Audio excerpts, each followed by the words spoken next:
हरिहंत सिद्ध सूर्य उपाध्याय साधु सर्व अर्थ के प्रकाशी मांगलिक उपकारी है। तिनको स्वरूप जाने रागते भाई जो भक्ति काय को नमाए स्तुति को उचारी है। धन्य धन्य तिन्ह काज सब आज भाई कर जोड़े भाई भाई वंदना हमारी है।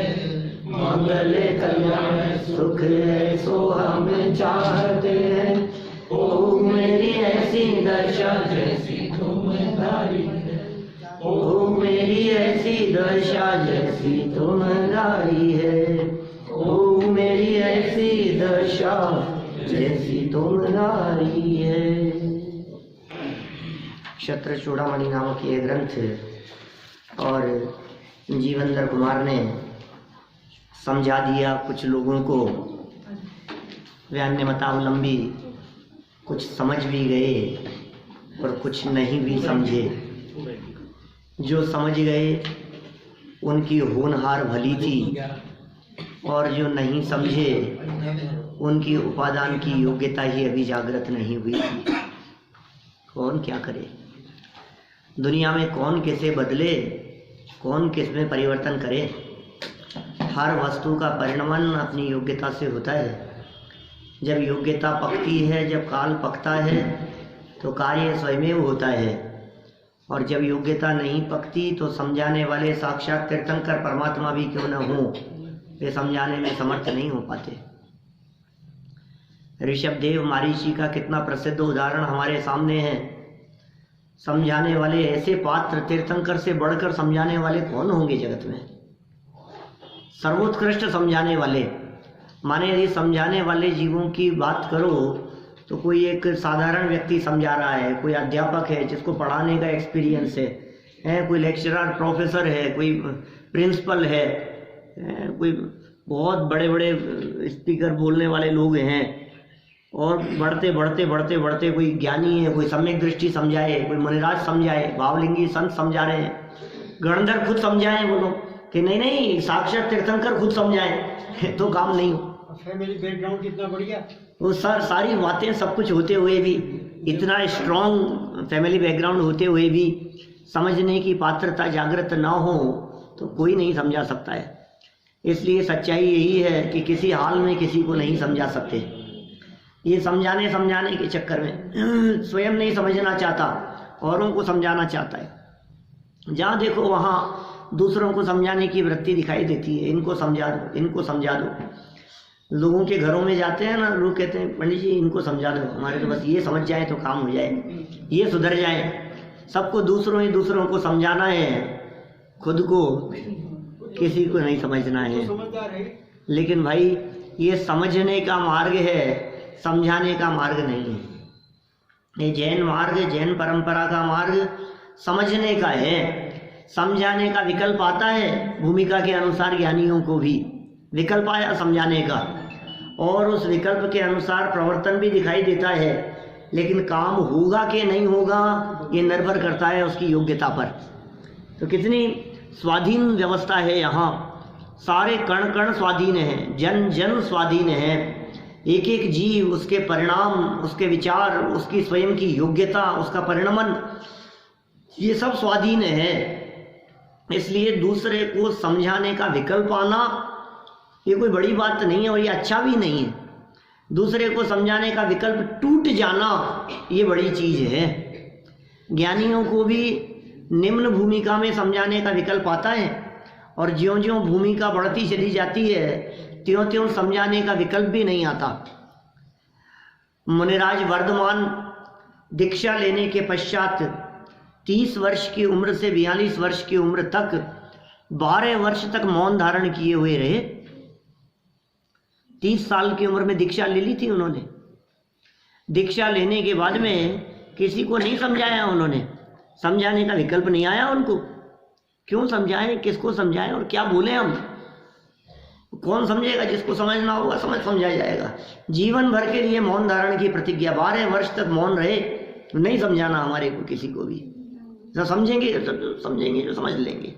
फिर उसके बाद क्यों बोले, कोई कहे 42 साल की उम्र में क्यों बोले, समो शरण लगने के बाद, कि बोले तो फिर भी नहीं। लेकिन भव्य जीवों के भाग्य से सहज ही वाणी निकलने लगी, अपने आप ही वाणी प्रस्फुटित हुई उनके सर्वांग से, ओंकारमयी वाणी निकलने लगी। तो ये कितनी स्वाधीनता बतला रहे हैं। जीवंदर कुमार जैसे महापुरुष, समझाने का विकल्प भी आया, चतुर्थ गुण स्थान की दशा थी, समझाया भी। और किन्हें समझाया, देखो जैनियों को नहीं समझाया, जैन कुल में पैदा होने वालों को नहीं समझाया, अन्य मतियों को समझाया। अन्य मतियों में भी साधारण नहीं, जो आपके पड़ोस में रहते हैं, शर्मा जी ब्राह्मण हिंदू जो रहते हैं, उनको नहीं, उनको नहीं समझाया। जो आपके सर्वेंट हैं, आपके अंडर में काम करने वाले लोगों को आप समझाओ तो वो कदाचित की साहब कह रहे हैं, मान लो सुनेगा तो सही ध्यान से, वो सुन लेगा। जो आपके अंडर में काम करता हो तो सुन भी लेगा, आप समझाओगे तो समझेगा भी। समझ में आए चाहे नहीं आए, समझने का नाटक तो करेगा, हाँ बाबूजी समझ में आ रही है ये तो कहेगा। उनको नहीं, फिर किसको, कि जो अन्य मतावलंबी होकर के अन्य मतियों में भी जो किसी विशेष पद के धारी हैं, अपने आप में ज्ञानी हैं, तपस्वी हैं, साधक कहलाते हैं। जगत जन जिन्हें धर्मात्मा कहता है, जगत के जीवों को जो अनुष्ठान और धर्म करते हुए दिखाई देते हैं, तपस्या करने वाले, ऐसे साधक, तपस्वी, तापसी, ऐसे लोगों को समझाने का विकल्प आया। और उसमें भी बहुत लोगों को वे समझाने में सफल हो सके, और जिनकी होनहार खोटी थी उन्हें नहीं समझ में आया। देखिए फिर आगे क्या कहते हैं, जिनको समझ में आ गया उन्हें देख करके बहुत प्रसन्नता हुई। अब बतला रहे हैं संसार की सर्वोत्तम संपत्ति। कल हमने कही थी, ये आज जो संख्या की अधिकता दिख रही है, ये क्या संपत्ति के लिए है क्या है? संडे का प्रभाव है। माने ये जो संपत्ति है, कौन सी संपत्ति है बोलो? सर्वोत्तम संपत्ति की बात कर रहे हैं। आपके पास में अच्छी से अच्छी क्वालिटी का मोबाइल हो, अच्छी से अच्छी क्वालिटी की गाड़ी हो, बेस्ट से बेस्ट ब्रांड की गाड़ी हो आपके पास में, घड़ी हो आपके पास में, अच्छा बंगला हो अच्छी लोकेशन में, और जहाँ सबसे ज़्यादा मूल्य हो ऐसी जगह पर, तो भी ये कह रहे हैं कि आपकी वो संपत्ति उत्तम नहीं है। उस समय की है। कौन सी संपत्ति को उत्तम संपत्ति कहें, कौन सी संपत्ति को सर्वोत्कृष्ट संपत्ति कहें? ये जो जड़ संपत्ति की चर्चा है, ये जड़ संपत्ति तो त्याग देते हैं। जग को दे दी जग की निधिया, बोलो ऐसा करते हैं मुनिराज हमारे, जग को जग की निधियां दे देते हैं, दिन रात लुटाया करते हैं सम सम की अविनश्वर मणियां। जग को दे दी जग की निधियां, ये जग की निधियां हैं, ये जड़ निधि मेरी नहीं है। मेरी निधि तो चैतन्य है, ज्ञान है, आनंद है, सुख स्वरूप चैतन्य तत्व जो इस देह देवालय में विराजमान है, वो मेरा निजी तत्व है, वो मेरी निजी संपत्ति है। अरे ये आने जाने वाली पर्यायें भी मेरी संपत्ति नहीं है वास्तव में तो, यद्यपि यहाँ रत्नत्रय के संदर्भ में बात कही है, लेकिन असली संपत्ति क्या है बोलो? आप जब आपकी संपत्ति का आपकी बैलेंस शीट में वैल्यूएशन करते हैं, दिखाते हैं, तो क्या आप उसमें ये भी लिखते हैं कि इतने जूते चप्पल जोड़ियां हैं, इतने शर्ट हैं, इतने बर्तन हैं? बोलो नहीं। क्यों? क्योंकि ये सब चलायमान चीजें हैं। क्या खिड़कियों के इतने पर्दे लग रहे हैं, क्योंकि ये आपकी संपत्ति नहीं है? क्योंकि नहीं है। ये आने जाने वाली चीजों को संपत्ति नहीं कहा जाता। जो परमानेंट होती है, जो फिक्स असेट होती है, उसे संपत्ति में गिना जाता है। अचल संपत्ति, आपके पास में गोल्ड कितना है, आपके पास में मकान प्रॉपर्टीज कितनी है, वो आपकी संपत्ति है। आपकी कितनी जमीनें हैं, माने लोक व्यवहार की बात कर रहा हूँ। आपकी बैलेंस शीट में भी जिसे आप संपत्ति कह करके पुकारते हो या संपत्ति समझते हैं, उसमें ये नहीं समझते हैं कि इतने प्याले हैं, इतने गिलास हैं, इतनी कटोरियां हैं, इतनी चम्मचें हैं नहीं है। क्या दम है? ये सब चीजें तो ऐसे ही हैं कि इतने बल्ब लग रहे हैं सब मकान में। अरे काहे का बल्ब? बोलो काम ही बल्ब का हो तो बल्ब ही लेगा ना काम हाँ। स्टॉक में तो वो लोग क्या कह रहे हैं यहाँ कि इसी तरह से अभी जो आपके ये जो आने जाने वाली चीजें दिखाई दे रही है, ये तो तुम्हारी संपत्ति है ही नहीं। उत्पन्न ध्वंसी जो पर्याय हैं, ये भी तुम्हारी संपत्ति नहीं है। अंदर में मौजूद जो अनंत शक्तियां हैं, जो अनंत धर्म हैं, जो अनंत गुण हैं, जो ज्ञान दर्शन चारित्र आदि स्वभाव हैं, वो मेरी असली संपत्ति है। उस संपत्ति को कोई मुझसे चुरा नहीं सकता, उस संपत्ति को कोई मुझसे छीन नहीं सकता। उस संपत्ति की चर्चा चल रही, और हम अपनी निधि को भूलकर इस जड़ संपत्ति जो कि अपनी नहीं है, उस पे आकर्षित होकर, मुग्ध होकर, उससे प्रभावित रहकर अपनी संपत्ति को न भोगते हुए दुखी हो रहे हैं। मेरे पास तो कुछ नहीं है, मेरे पास तो कुछ नहीं है, ये चला नहीं जाए, और चौकीदार बना फिरता है उसका संपत्ति का। कंकड़ पत्थर पर मुग्ध हुआ, चैतन्य खजाना भूल गया। बोलो किसको भूल गया, किस पे आकर्षित हो रहा है? बाहरी सुंदरता पर, बाहरी सौंदर्य पर, बाहरी संपत्ति, धन दौलत, कंकड़ पत्थर हैं ये सब। मकान हो तो पत्थर है, और जमीन जायदाद सब पत्थर है, और हीरे माणिक मोती सब पत्थर है। चमकदार थोड़े से, और क्या है दम में? प्रीशियस स्टोन तो है, स्टोन तो है, उसके साथ में जुड़ा हुआ कीमती पत्थर। कंकड़ पत्थर पर मुग्ध हुआ, चैतन्य खजाना भूल गया। चेतन को मिला जब नर्तन, तो फिर होश में आना भूल गया। तुझे पता ही नहीं है, अपनी संपत्ति को पहचानता ही नहीं है। ये सर्वोत्तम संपत्ति की बात कर रहे हैं, और कह रहे हैं हे जीव, तेरे पास में ये संपत्ति है, दुनिया की सर्वोत्तम संपत्ति तेरे पास में है। अभी देखो, उस आंतरिक संपत्ति, आंतरिक गुणों की बात न करें तो भी जो वर्तमान में हमारे को ये मिल गया है, ये उत्तम संपत्ति है, जिसकी हमें प्राप्ति हो गई है। ये जो वेद विज्ञान की चर्चाएं मिल गई है, ये संपदा है हमारी।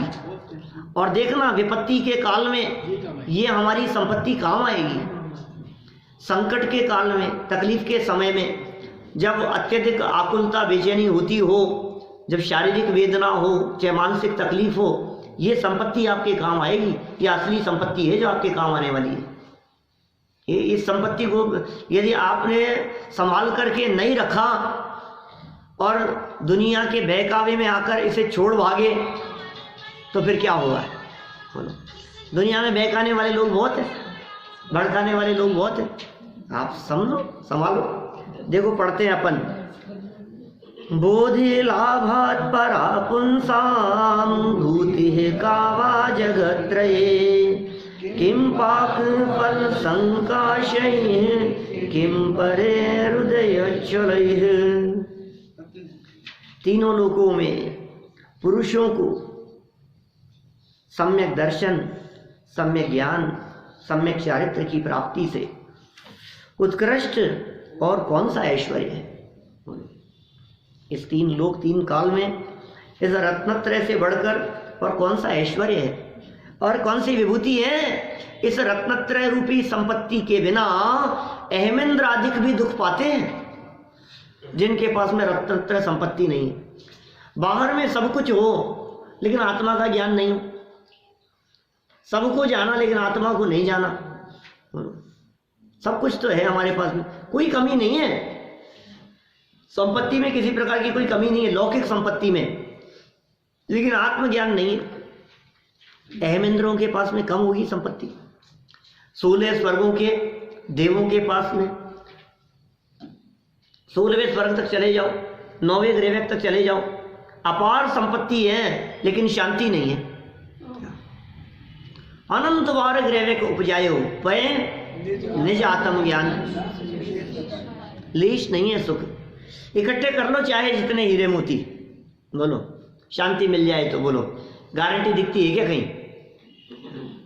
ये देख लो आप, अंबानी बंधुओं की कितनी शांति है। अच्छा, उनके तो सरदर्द नहीं होता होगा ना कभी? सरदर्द ही रहता है। क्यों? 24 घंटे सर दर्द है, इनके ज्यादा तो गोलियां खाते रहते हैं। नहीं, इतनी संपत्ति, एक बार जो चप्पल जूते पहन ले वो दोबारा नहीं पहनते हैं। 10-10 लाख की घड़ियां पहनते हैं। एक रोटी तो वही खाते होंगे। कितने 5-5, 10-10 लाख की चाय सुबह उठते ही पहले। चाय में 5-10 लाख कम से नहीं कर सकते। हाँ, 10 लाख की चाय सुबह उठते ही पहले। पहली बार नहीं, वैसे क्या होता पहली बार ही तो आप तो कई बातें पहली बार सुनोगे, आप आओ तो रोजाना। क्या होता होगा उसमें समझ में नहीं आया। क्या होता होगा जो भी होता हो, लेकिन क्या चीज है ये बतलाओ मेरे को, ये क्या है स्थिति? 2-5 हज़ार की तो होटलों में मिल जाती है चाय कॉफी, 2-5 हज़ार की आती है, वो तो लाखों की बात कर रहा हूँ। अब ये कितना मजा है, कितने आनंद है। वे निज आत्म ज्ञान बिना सुख लेश न पायो। क्या आत्मज्ञान के बिना लेश मात्र भी सुख नहीं है, रंच मात्र भी सुख नहीं है। अरे सुखाभास भी नहीं है, भ्रम है, धोखा है, गलतफहमी हो गई है कि मैं सुखी हो गया, इसमें आनंद आता होगा। उनकी वही जानते हैं कि उनके घुटनों में दर्द थोड़ी ना होगा कभी जिंदगी में, उनको भूख थोड़ी ना लगती होगी, प्यास थोड़ी ना लगती होगी, सर दर्द, पेट दर्द, सर्दी गर्मी के दुख थोड़ी ना भोगने पड़ते होंगे। सब होते हैं, सब होते हैं। मनुष्योचित जो तकलीफें हैं वो तो सबको एक समान है। क्यों, आंखों पे चश्मा थोड़ी ना लगेगा उनके। बीमारी होगी तो वैसे ही मरेंगे दाढ़ भी दर्द करेगी, अकल दाढ़ भी आएगी, दांत भी हिलेंगे, कान भी कमजोर होंगे, बाल भी सफेद होंगे, घुटने जवाब देने लगेंगे, हाथ पांव धूजने लगेंगे, चेहरे पे झुर्रियां पड़ने लगेंगी। कुछ भी कर लो आप, ये सारी स्थितियां, ये संसार का स्वरूप इसी तरह का है भाई। ये रत्नत्रय सर्वोत्कृष्ट संपत्ति है, सम्यक दर्शन, सम्यक ज्ञान और सम्यक चारित्र। इसके संबंध में ये कह रहे हैं, इनकी प्राप्ति से उत्कृष्ट कौन सा ऐश्वर्य है जगत में? कोई ऐश्वर्य हो तो बतलाओ। कोई ऐश्वर्य नहीं है क्या है ऐसा? माने जो इससे बढ़कर के हो, आप बतला दो कोई चीज आपको लगती हो तो कि साहब ये तो इससे महिमावान है, ज्यादा रत्नत्रय से महिमावान। समंत भद्र स्वामी की पंक्तियां हैं इस तरह की, उनकी कॉपी करके लिखी है इन्होंने ये बात। न सम्यक्त्व समम किंचित त्रैकाल्ये त्रिजगत्यपि। न सम्यक्त्व समम, याद है कि नहीं? न सम्यक्त्व समम किंचित त्रैकाल्ये त्रिजगत्यपि श्रेयो श्रेयश्च मिथ्यात्व समम नान्यत तनुभृताम। इन शरीरधारियों के लिए 3 लोक 3 काल में सम्यक दर्शन के समान भला करने वाला कोई मित्र नहीं है, और मिथ्यात्व के समान इस जीव का कोई बुरा करने वाला नहीं है। मिथ्यात्व के समान इस जीव का कोई शत्रु नहीं है, कोई दुश्मन नहीं है। आप सोचो, कल्पना करो जरा, ये कैसी बातें कहते हैं आचार्य। सर्वोत्कृष्ट, इससे बढ़कर कोई ऐश्वर्य नहीं। विश्व वृक्ष के फल के समान प्राप्त, विश्व वृक्ष के जहरीला पेड़ हो उसके फल के समान प्राप्त काल में छलने वाले धन संपत्ति आदि और इंद्रिय विषयादिक से क्या फल है? ये सब छलने वाले हैं, ये सब धोखा देने वाले हैं, ये सब इस जीव को भ्रमित करने वाले हैं। इन बाहरी संपत्ति और बाहरी पदार्थों को देखकर यह जीव भ्रमित होता है, इसे भ्रम हो जाता है कि ये तो कितने सुखी होंगे। जब हम संपन्न लोगों को देखते हैं तो हमें ऐसा लगता है ये तो सुखी, अरे यार इनके तो मजे हैं। देखो, और आपस में बातचीत में भी कहते हैं, अरे साहब ये तो मजे कर रहे हैं, इनके तो कितने मजे हैं। यहाँ देखो, आज यहाँ, कल वहाँ हैं, कल पेरिस थे, हैं कहाँ लंदन थे, कहाँ घूमने के लिए, रोज आज यहाँ कल वहाँ, साल में 2-4 तो फॉरेन ट्रिप लगाए जाते हैं। कौन? गोदा जी की बात कर रहा हूँ। अजय जी गोदा की बात कर रहा हूँ। गोदा जी की बात कर रहे हैं, गोदा जी समझे। और हम भी गोदा जी समझ रहे हैं। कितने मजे हैं बताओ। हमारी अभी जानते हैं। हाँ, सब जिसकी जो ही जानता है। बाहर जाता है तो थोड़े दिनों में ऐसा लगने लगता है कि अब तो घर की याद आ रही है। क्या अच्छी से अच्छी सुविधाओं के बीच में क्यों न रहे, तो भी इसको ऐसा लगता है घर आने के बाद में जो ये अब चैन की नींद सोएंगे। क्यों, अब तक चैन नहीं था क्या? ये बताओ। अपना झोपड़ा पहले अपना झोपड़ा महल है, वो महल जैसा दिखता है। अभी तो ये कह रहे हैं तुम्हें जो तुम्हारा झोपड़ा महल दिखाई दे रहा है वो भी भ्रम है, तुम्हारा असली जो अंदर संपदा और असली महल है उसे नहीं पहचाना। अपने घर को तो पहचाना ही नहीं, चैतन्य संपदा और चैतन्य महल को। देखिए कुछ प्रयोजन नहीं है, क्या फल है। ये भी पुरुषों का नाम क्यों लिया? खाली खाली पुरुष को ही पुरुष आत्मा का पर्यायवाची होता है। पुरुष पुरुषी शब्द आत्मा का पर्यायवाची है। पुरुष नहीं है। जगत में जितने पुरुष हैं ये तो सब पुरुष हैं ही, जितनी महिलाएं हैं वो भी पुरुष हैं। फिर वो जब मैं आया तो उसी को वही रहने देना चाहिए ना, आई कर क्या चीज? कुछ पूजा वगैरह में जाता है ना, आया लेके आया तो आया ही बोलना चाहिए ना, जैसे हाँ हाँ, और क्या, आया ही बोलना चाहिए, आई क्यों? हाँ तो ऐसे बोलते हैं कि मैं आई स्त्री समझ के। नहीं नहीं, सब सब पुरुषवाचक। क्योंकि तुम अपने आप को स्त्री क्यों समझते हो? सबसे बड़ी दिक्कत तो ये है, भक्तियों और स्तुतियों के अंदर लोग बदलने लगे हैं पंक्तियां, ना समझी में लोग। और कई उपदेशदाता ऐसे और मिल जाते हैं, कह रहे हैं तुम ऐसा क्यों बोल रहे हो, तो पुरुषों ने लिखी है इसलिए ऐसी लिखी है, तुम इसको बदल दो। पर धन भरता पर न लुभाऊं, वनिता की जगह पर धन वनिता पर न लुभाऊं, ये तो जुगल किशोर जी मुख्तार साहब ने लिखा। अब पर धन भरता पर न लुभाऊं, दूसरे पुरुष के ऊपर न लुभाऊं, ऐसे ऐसी बात बोलो तुम तो। अरे नहीं भाई, ऐसा नहीं है। जो है वही। आपको क्या अधिकार है किसी दूसरे के द्वारा रची गई रचना में फेरफार करने की? आपको कोई अधिकार नहीं। और यदि आपको बदलना ही है, अपनी बनाओ ना, 4 लाइनें अपनी लिखो, वो बोलो आपको जो बोलना है, उसमें आया आई जो करना है सो करो। तुम्हें जो करना हो वो अपना करो, दूसरे की कृति में फेरफार मत करो। दूसरी बात यह है कि पुरुष शब्द का प्रयोग यहाँ पुरुषार्थ के अर्थ में किया है। पुरुष ते पुरुष, आत्मा के अर्थ में पुरुषार्थ सिद्धि उपाय ग्रंथ में अमृत चंद्राचार्य और व्याख्या करते हुए टोडरमल जी वो पुरुष की व्याख्या करते हुए कहते हैं आत्मा, आत्मा का पर्यायवाची है पुरुष।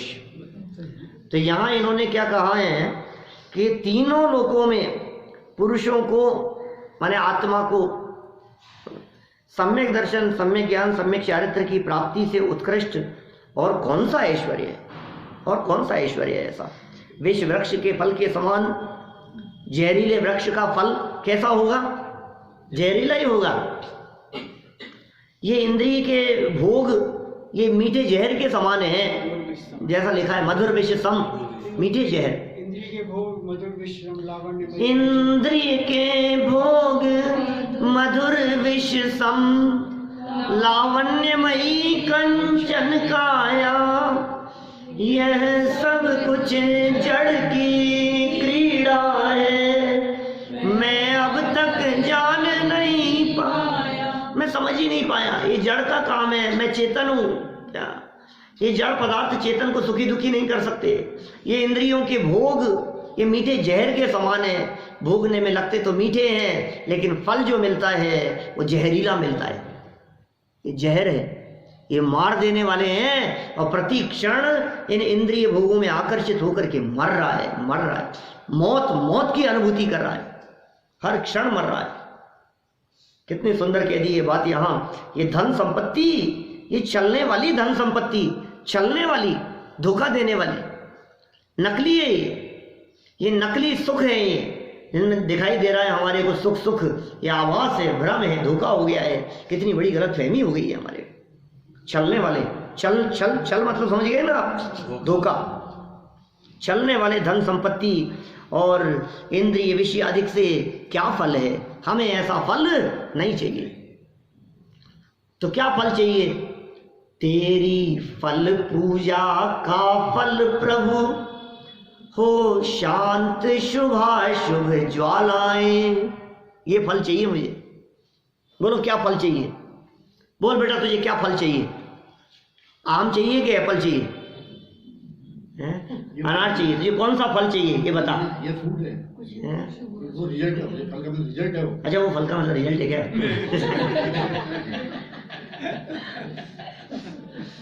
अब कौन सा फल चाहिए? उत्तम फल चढ़ा करके मुझे फल चाहिए, लेकिन फल कौन सा? हो शांत शुभाशुभ ज्वालाएं, ये असली फल है। ये विकल्प टूट जाए, ये राग टूट जाए, ये जो पर पदार्थों में आसक्ति का परिणाम है ये बंद हो जाए, ये असली फल है। ये चाहता हूं मैं, ये चमत्कार है। देखो अपने स्वभाव की तरफ देखने का चमत्कार ऐसा होता है। जैसे जगत में चमत्कार दिखाई देते हैं, बाहरी वस्तुओं में चमत्कार दिखाई देते हैं। जगत में फेर फार हो जाए तो ऐसे लगता है बहुत कोई चमत्कार हो गया, चमत्कारिक घटना हो गई। एकदम डॉक्टर ने बता दिया था कि कैंसर हो गया, अब कैंसर हो गया तो घबरा गया है तो, और चर्चा कर रहा था जय जी से, तो उन्होंने कहा अरे भाई साहब जिंदगी में कुछ नहीं रखा है, प्रवचन सुनने चलो आप, तो जो होगा तो।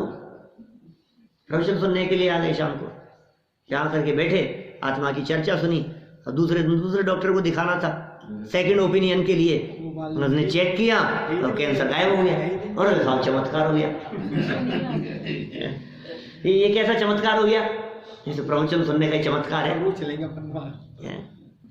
जैसे रोग दूर हो जाना चमत्कार दिखाई दे रहा है इसको,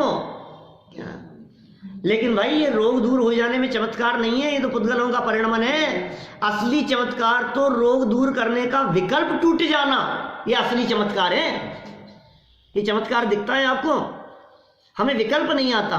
ज्ञानियों को, मुनिराजों को, वेद विज्ञानियों को, उन्हें इस बात का विकल्प खड़ा नहीं होता कि ये तन का रोग दूर हो, ऐसा विकल्प मात्र भी नहीं आता। धन्य है वे महापुरुष, धन्य है वादिराज जैसे मुनिराज। 700 वर्षों तक कोढ़ रहा उनके शरीर में।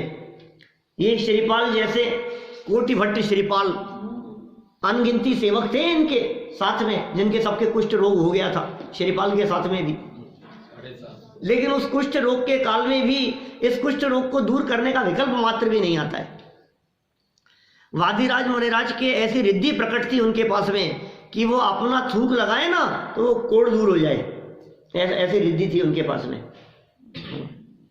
देव लोग आ गए परीक्षा लेने के लिए, क्या रोगों के इलाज के लिए।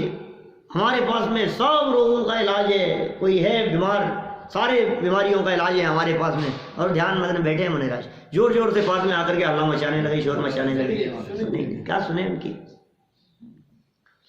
और फिर बैठ गए वहीं सामने। और जब विकल्प टूटा उनका महाराज आपके रोग की औषधि हमारे पास में है, कि तुम जानते हो हमें कौन सा रोग है? कि सर दिख तो रहा है। अरे नहीं, ये तो तन का रोग है, ये रोग हमारा नहीं है।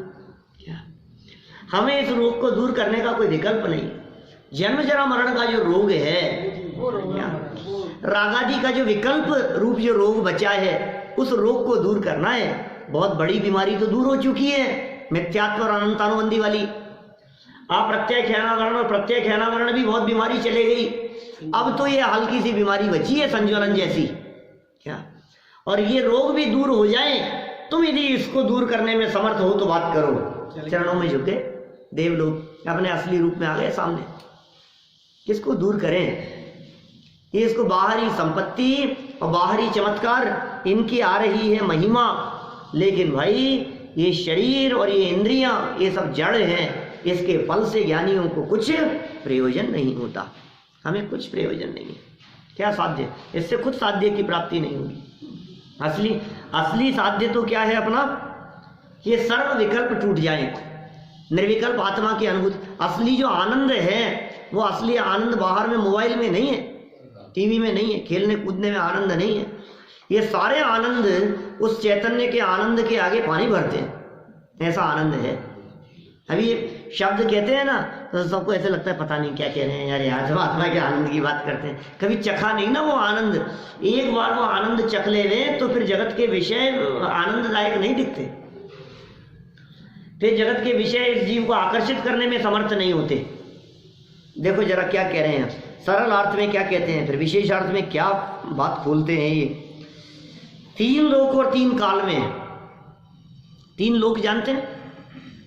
3 लोक मास्टर साहब, ऊर्ध्व लोक, मध्य लोक, अधो लोक।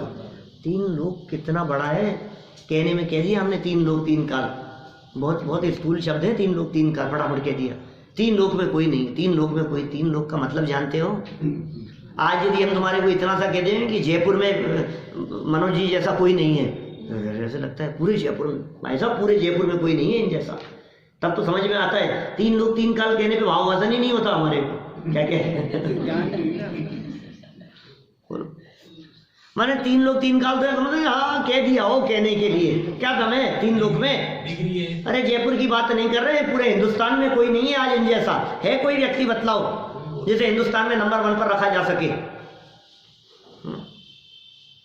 नरेंद्र जैसा? क्या अपने को ऐसा लगता है इस जैसा कोई नहीं है साहब। आज की तारीख में तो सबसे बढ़कर है पूरे हिंदुस्तान में। और हम कहें कि ये जो तुम्हारी दुनिया दिखाई दे रही है इसमें अमेरिका, लंदन, जापान, रूस, फ्रांस, अफ्रीका, इन सब में टॉप देखता है कोई? हो ही नहीं सकता। इस उपलब्ध दुनिया को भी पूरी दुनिया को प्रभावित कर सके ऐसा कोई व्यक्तित्व नहीं हो सकता।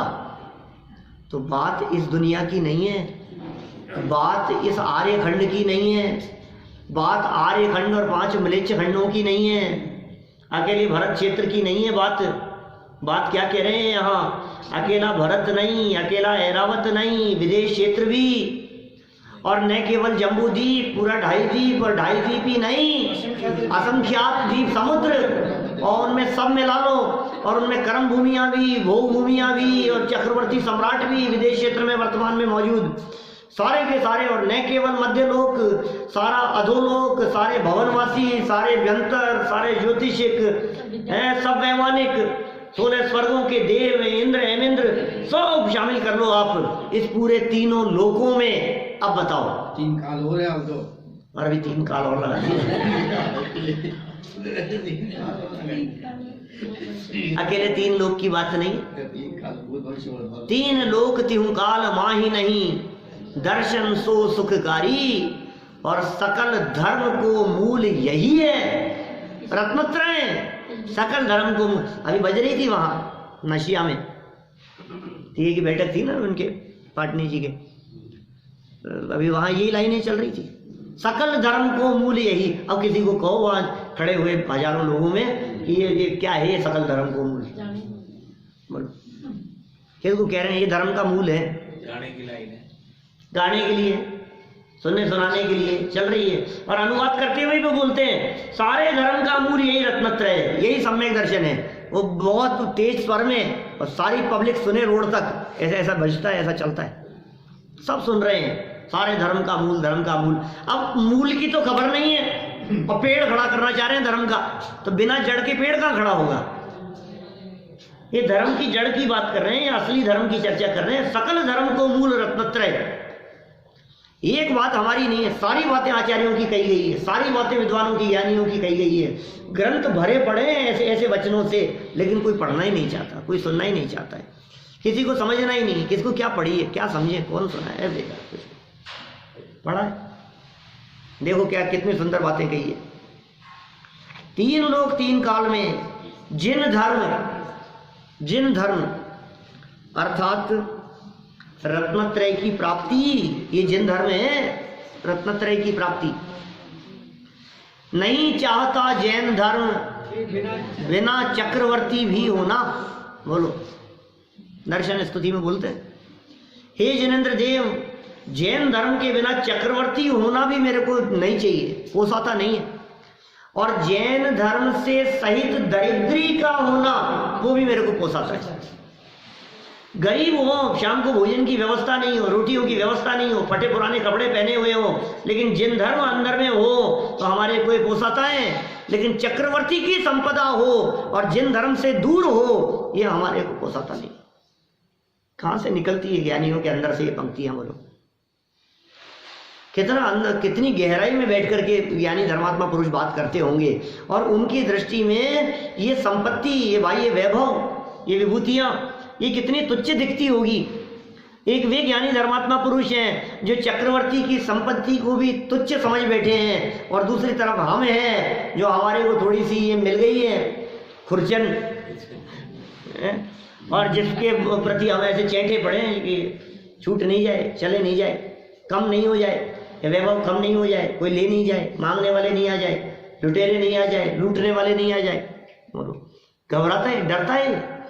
ऐसी कोई घटना किसी की सुन लेता है ना, तो इसको ऐसे लगता है वो ये क्या हो गया, ये क्या हो गया, ऐसा हो नहीं जाए अपने साथ में, अभी वो परसों हो गया हमारे सिटी कॉलोनी में उनके साथ में स्वाध्याय डॉक्टर कोकिला जी सेठी है ना, आपने सुनी घटना? बोलो, आप तो वहीं से आते हो, ये बगल से। और दोपहर में 2 बजे कोई आदमी घुस गया उनके साथ में अंदर और छीना झपटी करके धन दौलत लूटने के लिए आ गया अंदर, बंदूक ले आया सामने, दे दो जो है हमारे पास में सब। दोपहर 2-2:30 बजे वहाँ से लाइब्रेरी से आई थी, अच्छी विद्वान है, विदुषी हैं, तो लगाया उसने, उन्होंने तो चाटे खींच के, इतनी बोल्ड ढीला हो गया, मुंह पे बांध रखा था कपड़ा, खींच लिया कपड़ा उनका सारी, और आधे पौन घंटे तक जिरे होती रही उनमें आपस में। ऐसे लगता है दिन दहाड़े ऐसे कोई घुस जाए, बोलो घबराहट लगती है आपको? सुनो, आपके पास जो असली संपत्ति है उसे कोई लूट नहीं सकता, निश्चिंत हो जाओ, निर्भय हो जाओ, निर्भय हो जाओ। डर का काम नहीं है यहाँ, भय का काम नहीं है, सारे भय निकल जाएं आपके। ऐसी संपत्ति की चर्चा चल रही है जो आपका है नहीं, उन्होंने खुद ने कानों के खोल खाल करके दे दी, उन्होंने चूड़ी उतार करके दे दी, तू यार मारे मत मेरे को, तू ये ले जा, तेरे को जो ले जाना। एक औरत मटर छील रही थी, उसके ले गए चेन। अब बोलो, मटर छीलती हुई, स्वेटर बन रही थी, उसके ले गए। स्वेटर बुनते हुए भी, अब देखो अब क्या करो, करने को करें। रोज घटनाएं न्यूज़पेपर भरे रहते हैं ऐसी ऐसी घटनाओं से। देखो भाई, 3 लोग 3 काल में, जिन धर्म के बिना, जैन धर्म के बिना, अर्थात जिन धर्म माने रत्नत्रय की प्राप्ति सर्वोत्तम संपत्ति है, उत्तम संपत्ति, सर्वोत्तम संपत्ति, सर्वोत्तम, इससे बढ़कर कोई संपत्ति नहीं। अंत में अर्थात फल काल में, जब फल मिलेगा उस काल में, विष वृक्ष के फल के समान अतिशय दुखदायक धन हो, ये धन दुखदायक है, ये जहरीले वृक्ष के फल के समान है ये धन। पुत्राधिक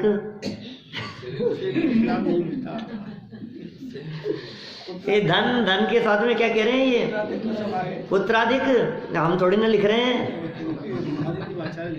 कोई के बच्चों के दुश्मन हो आप, कैसी बातें कहते हो कि हम नहीं कह रहे हैं भाई। सब स्वार्थ का जगत है, ये सारा जगत स्वार्थी है, सबको अपनी अपनी पड़ी है, दूसरे से किसी को कोई मतलब नहीं है। सबको अपना आनंद चाहिए, सबको अपना सुख चाहिए, सबको अपने अपने सुख को रोवे पिता पुत्र धारा। इनसे भी कुछ भी लाभ नहीं मिलता, इन सब चीजों से कुछ तो लाभ मिल जाता होगा। आप बता दें ना, अंदर बारूद बिछी हुई है, जरा सी चिंगारी दिखाने की, किसी को कोई मतलब नहीं है। आपका आज्ञाकारी पुत्र भी तब तक आज्ञा में चलता हुआ दिखाई देता है जब तक आपका पुण्य का उदय हो। अच्छे से अच्छा आज्ञाकारी पुत्र हो आपका, जिसके बारे में आप कहते हो कि नहीं इस जैसा तो बेटा नहीं है दुनिया में कोई, हम बहुत भाग्यशाली हैं ऐसे बेटे को पाकर।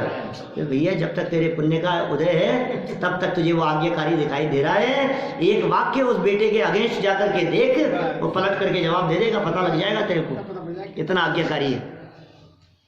एक बात कह करके नहीं मैं नहीं मानूंगा, खत्म, मैं तो करूंगा, कर लो आप, मुझे तो यही करना है।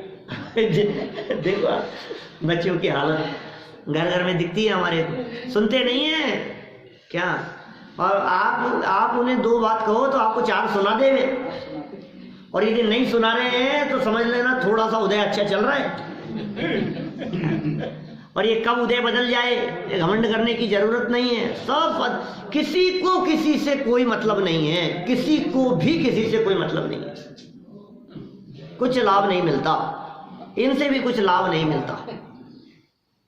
उनके बात कर रहा था ना मैं, जिनकी कोकिला जी सेठी की, उनके बेटे बहू जो हैं वो कौन से देश में रहते हैं? बैंकॉक में रहते हैं क्या? यहाँ अकेली रहती है वो, 70 साल की उम्र होगी करीब, 65 साल की, 65-70 के आसपास की उम्र है, अकेली हैं। और ससुर जी रहते थे, उनका स्वर्गवास अभी हो गया, पति का स्वर्गवास हो ही गया था पहले।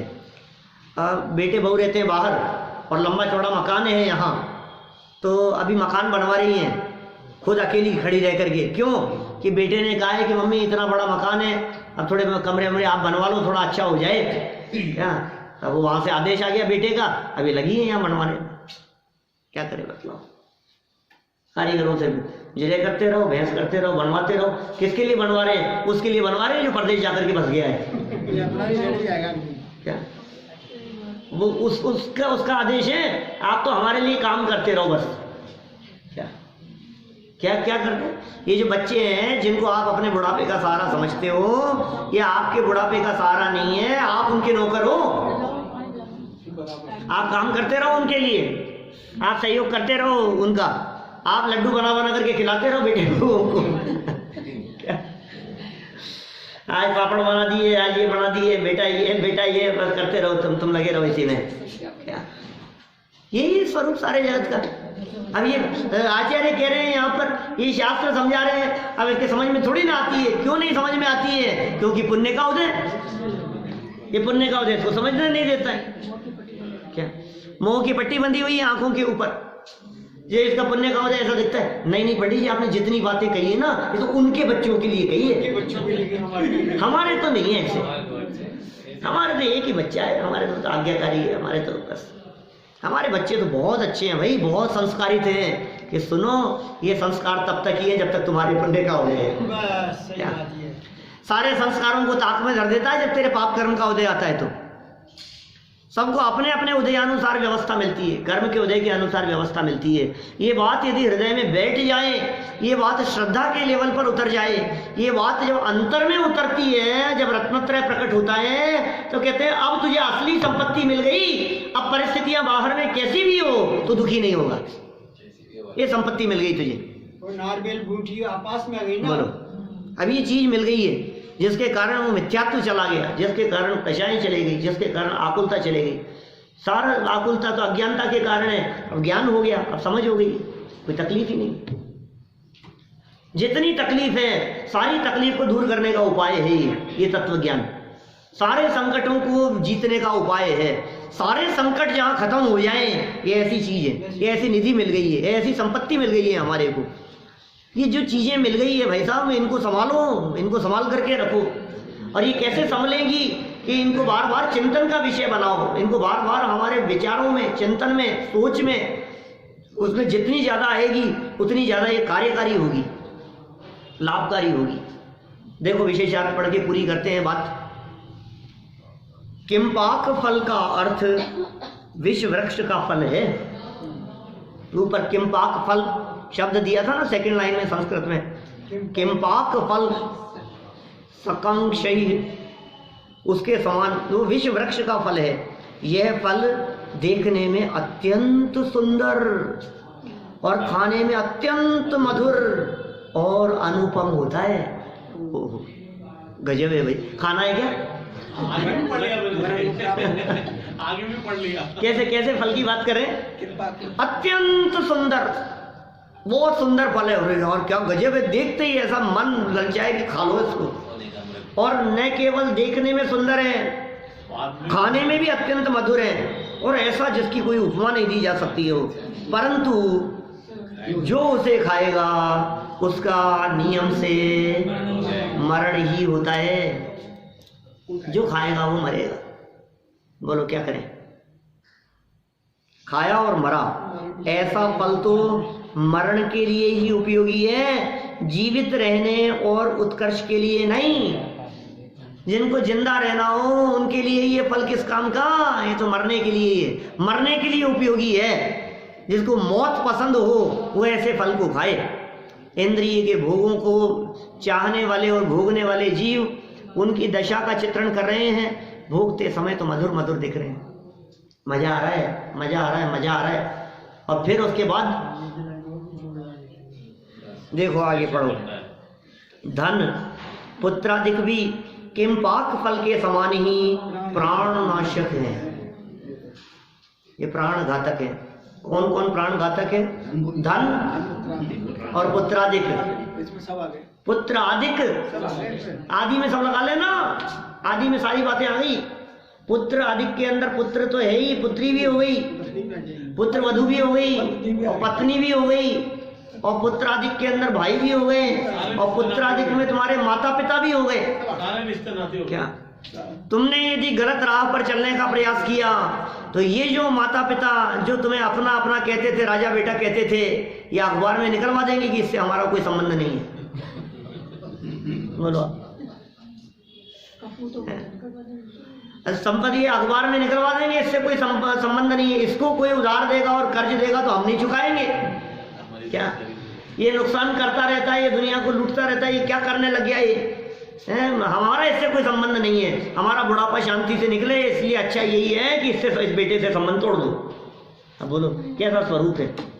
न माँ बाप, न बेटा, न पत्नी, न पुत्र, न पति, सबकी हालत इसी प्रकार की है। हमारे यहाँ ये धन पुत्रादिक भी, हमारे यहाँ एक टीचर थे, उनकी पत्नी और पुत्रों ने उसको मार दिया और रात को 5 बजे जाके ठिकाने लगा दिया उसको। बोलो आप, बस शमशान। वो तो पकड़ में आ गए सब, तब तो पता है घटना, पता पड़ेगा, खूब घटनाएं घटी। धन पुत्रादिक भी किंपा कल के समानी प्राणनाशक हैं, उनकी प्राप्ति से कुछ भी लाभ नहीं है। अतः मात्र और मात्र जिन धर्म ही संसार में सर्वोत्कृष्ट संपत्ति है, और आप बड़े भाग्यशाली हैं कि ये सर्वोत्कृष्ट संपत्ति मिलने का योग आपके हाथ की रेखाओं में दिखाई दे रहा है। क्या? आपके चेहरे से, आपके ललाट पर ये दिखाई दे रहा है कि ये संपत्ति का योग आपके पास में है। लेकिन फिर भी पुरुषार्थहीनों के संपत्ति भी विपत्ति के समान हुआ करती है। पुरुषार्थ करें और संपत्ति को सभी हासिल करें, इसी भावना से बात को यहीं विराम।